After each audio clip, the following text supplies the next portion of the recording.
Hey, what's up, guys? Last night I was trying to record me doing HBM AJ on my main account, and I was just gonna do like a quick little video on it because I'm not gonna beat AJ, so I just wanted to see what it was like, and it was gonna be really short because I think it only last. I tried 3 times and I lost on the first wave.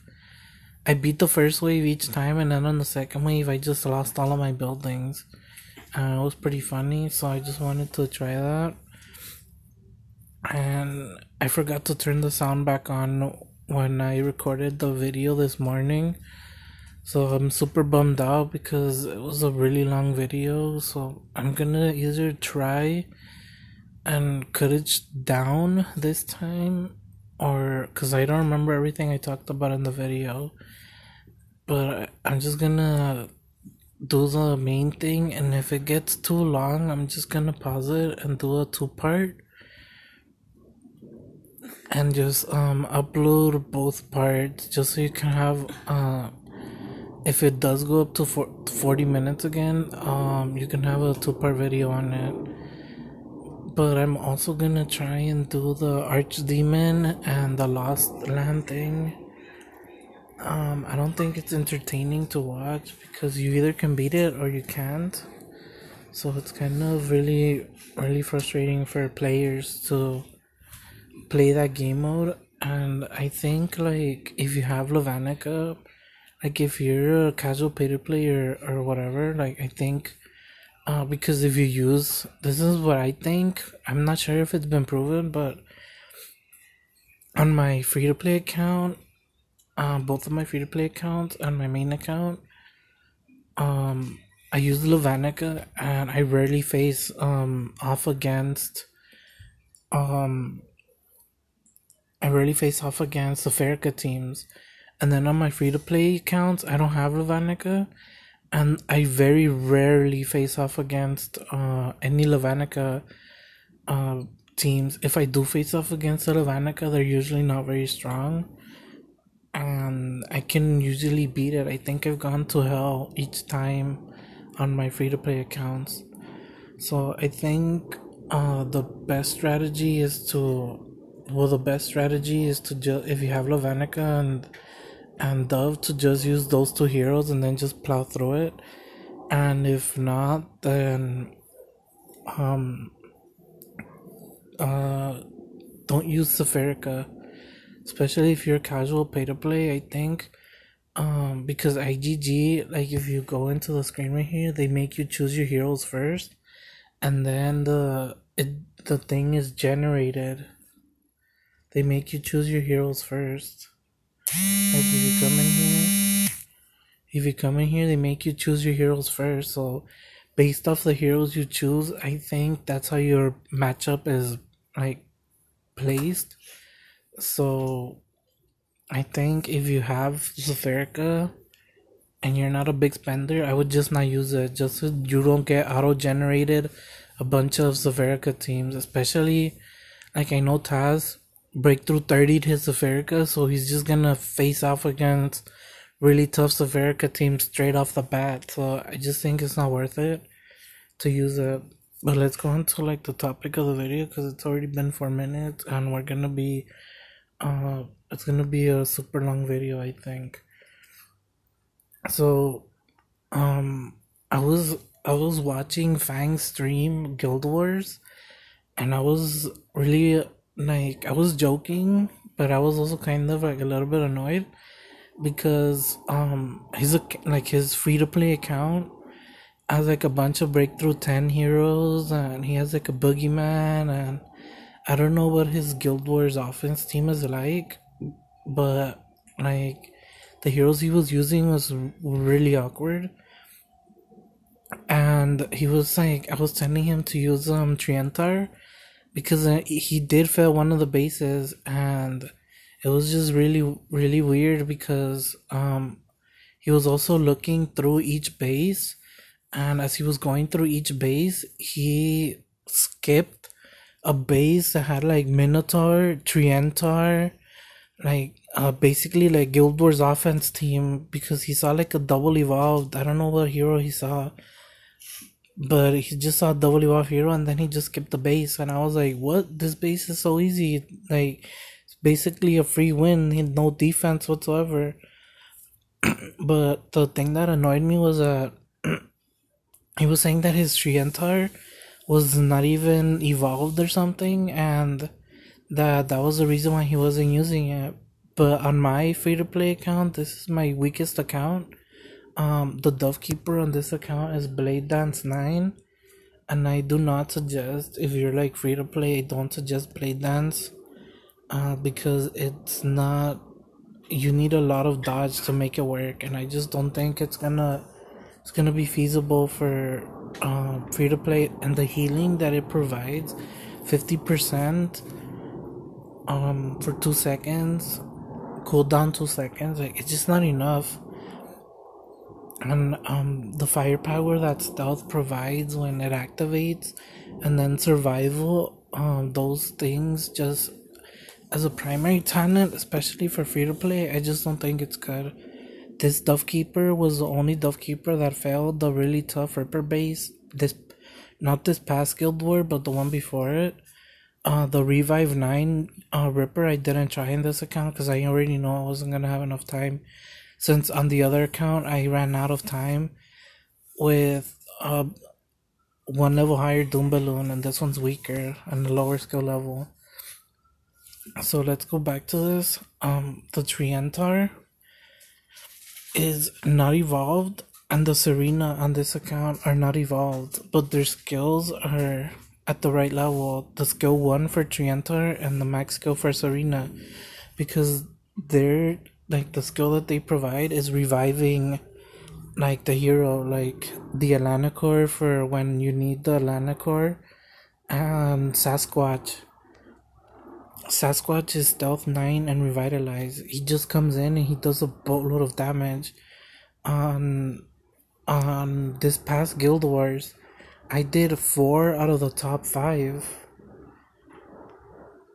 If you see, these are 4 out of the top 5. 1,000, and this one only gave me 957. This was the 700,000 my base, and these were all the top accounts. And then this one was just a random one I picked because that Russian guy was just too strong. Was it this guy, A46? Yeah, I think that was him. His defense was just too strong, but the other guys, this one, he was super easy. So I just think that the importance of just having the right talents, like Fang had Revitalize and Stone Skin on his Trientar, and I was like, I don't understand what he's trying to, like, why Stone Skin? Like, if he gets silence, you're essentially just lost the battle, because your Trientar got silenced and he died. He didn't even revive. So it's just the importance of having the right heroes and the right talents. So that's why I'm gonna go to my main account right now. Now that this like 10-minute rant basically about the past Guild Wars and Trientar and Serena, I'm gonna go to my main account and then I'm gonna do like a hero overview, account overview, and like a talent guide. Because I think a lot of people, like, the meta's changing, and I just wanna make like a helpful guide to help out like the semi pay to play and just give my opinions. Some of my opinions might not be like what you guys agree with, and some of my talents might not be in agreement with what I think. But since I don't have as many resources, once I do make a change to my account, making a change back is really hard. And yeah, so I'm just gonna go to my main account and we'll go over it. So I'll be back in a second. Okay, so we're back, and I wanna go over the replays because there was somebody who attacked me. This guy. And this is with my defense setup. I did lose the battle, um, but that was because of his look, you see his Zavanica is about to die right now. Boom. And then his Zafirka is about to go down. And what is his breakthrough? Can we tell what the breakthrough is? Breakthrough 30 Zafirka. And he just died. And then the Dove Keeper is breakthrough 30. She's getting silenced and she is not. Yeah. So I breakthrough 30 Lavanica, breakthrough 30 Zafirka, right?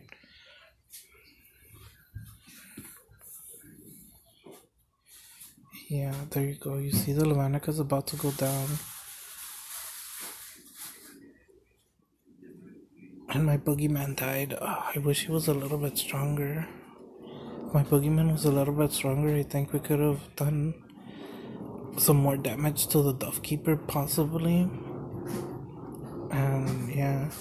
So you can see right here, this is he only got 91%. Breakthrough 30. Lavanica. There goes the. There goes the.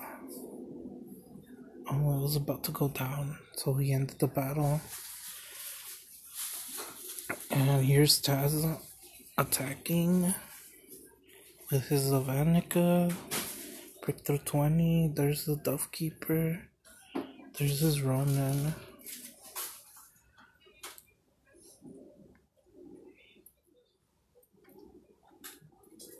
And he uses Lazy.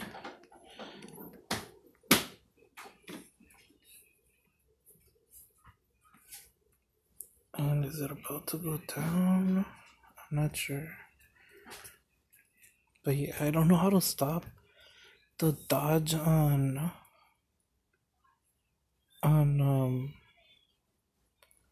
Dove Keeper. There's just no way to stop it.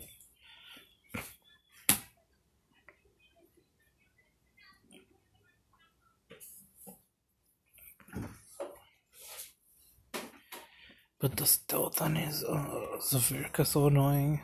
But I definitely need to work on my boogeyman. Or maybe just use a different hero there. I'm not too sure. But let's go into my altar. I just wanted to show you guys. I did beat a breakthrough 30 Zaverica and a breakthrough 30 Lavanica. And it was just that Dove Keeper that, like, if I could have stopped the Dove Keeper, it would have been like something else. Pretty good defense, but I just couldn't do it. So let's just get into it. So, starting off is Lavanica, Silent Cover 10, and Brawler, Insignia, and Flame Guard 8. I was just using it to have like a full Flame Guard setup on defense. The only one that needs Flame Guard 9 is Boogeyman, so once I'm able to get that up, I'll take it up, but we're on Lavanica. So Lavanica, Silent Cover 10, I kind of like it, it's pretty good, but I think Sacred Light is way better. Probably, like, if you had to choose like a level 10 talent, I would say like Flame Guard 10 is probably the best one at the moment. But Sacred Light is better, and I think Silent Cover is like pretty up there as well because of the silencing effect. I like the fact that it silences, and I was using it in a different game mode, and to be honest, the Sacred Light actually performed better than the Silent Cover. So I think that it's an okay talent, but I think Sacred Light and Flame Guard are just superior. So I wouldn't recommend changing it. I can't change it back because I invested all the way to level 10. So maybe in the future I'll get a Lavanica or something. Or if something happens in the future, I'm not too sure. But for the moment, Sacred Light, Silent Cover 10, and then the favor is for Lonely Sea 2, and then I use the favors insignia as another one. The favors all act the same. I think Brawler makes the only difference extra damage for Archdemon, But besides that, I think they're all the same. So as long as you're not using the same talent and insignia, then you should be fine. Because the same talents don't stack. So just use like Sunder and any of the other insignias, or just use any of the favors, and just mix and match. Like, I'll give you an example. Okay, Gunslinger also has it. She has Brawler as well. Okay, Dovekeeper, she has a Lights Favor, and then you have Brawler Insignia as her insignia. So Minotaur, we'll go on to the next hero since we're already at 15 minutes. Minotaur, I think, has already used to be really powerful at the start of the game. Guild Wars came out, still powerful. 6 years later, I think with the introduction of Ripper, it was huge anti-Minnow, because Minnow can get silence from the Calamity, and he just gets one shot when you drop them.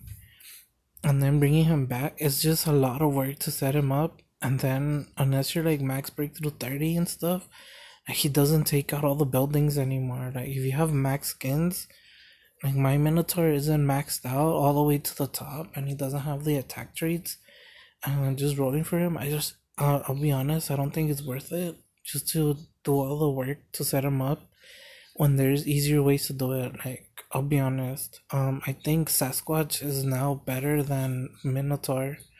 On my free to play account, Guild Wars is more consistent with Sasquatch than Minotaur, so that's why I'm slowly phasing away from Minnow bombing bases, and that's why I'm using Lazulix now and Ronin. So let's move on to the next one. Oh, let me explain the talent. So Stealth, I think, is the best way to go for Minotaur, because he's gonna get one shot. If he doesn't get one shot on the base, and the base doesn't have a good defense, so almost anything could have beaten it.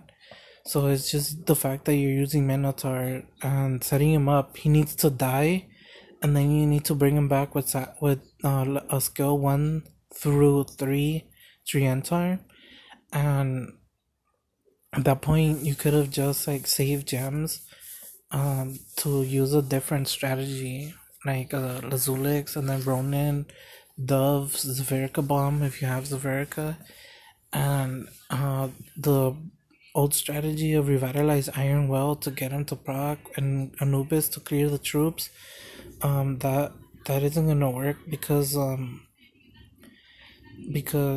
Zafirka will stun Minotaur or whoever. Like, there's been bases where I drop Sasquatch or Lazulix, and they just stand the frozen, and then they die, and my Lazulix has revive 9, so it comes back, and then it dies again, and then it comes back and dies again.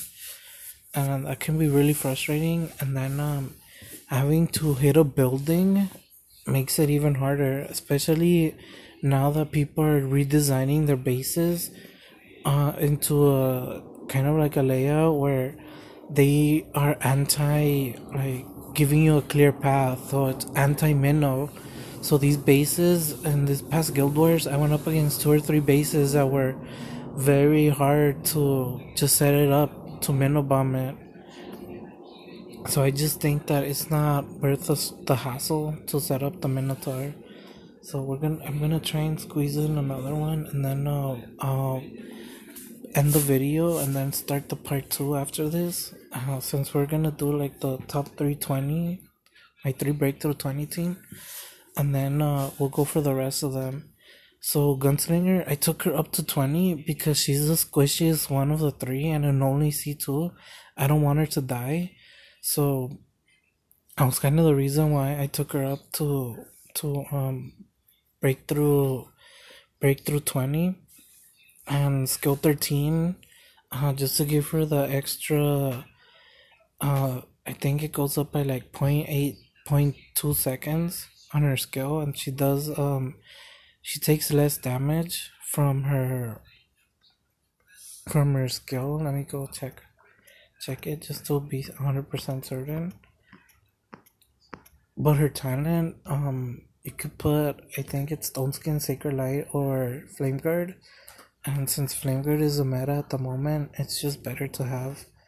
Yeah, so it goes up by 0.2 every skill up, so she gets 0.2 extra on her skill.